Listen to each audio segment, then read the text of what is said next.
lo Jesu bazalwane yadala ukuthi angaphilanga ethuneni, angaphelelanga ethuneni. Ingakho kwaphela yophila kuwe.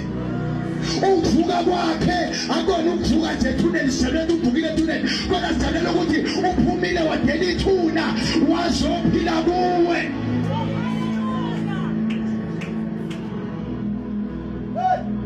Wadela ithuna. Hallelujah. Wazophila kuwe.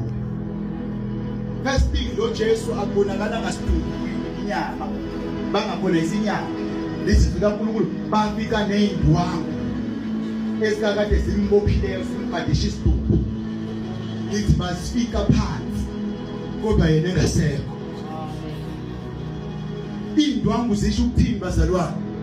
Zisho ukuthi lo Kristu uJesu akadingeki kulekelela ukuze aqaqe izibophe impilo yakho. Akadingeki kulekelela ukuze aqaqe into ebampilo yakho.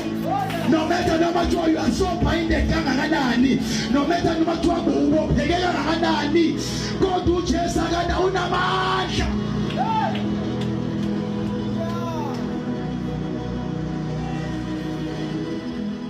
Mina ngifuna ukuyicacela into zami bazalwana ngokwami.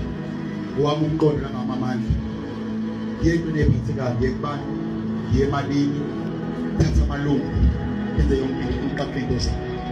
Isizwe imali, isizwe abathandazi, isizwe yenyanga, isizwe yimbuzi, isizwe yinkukhu. Kodwa uJesu akho kukho emsizayo. Akukho mbuzi emsizayo.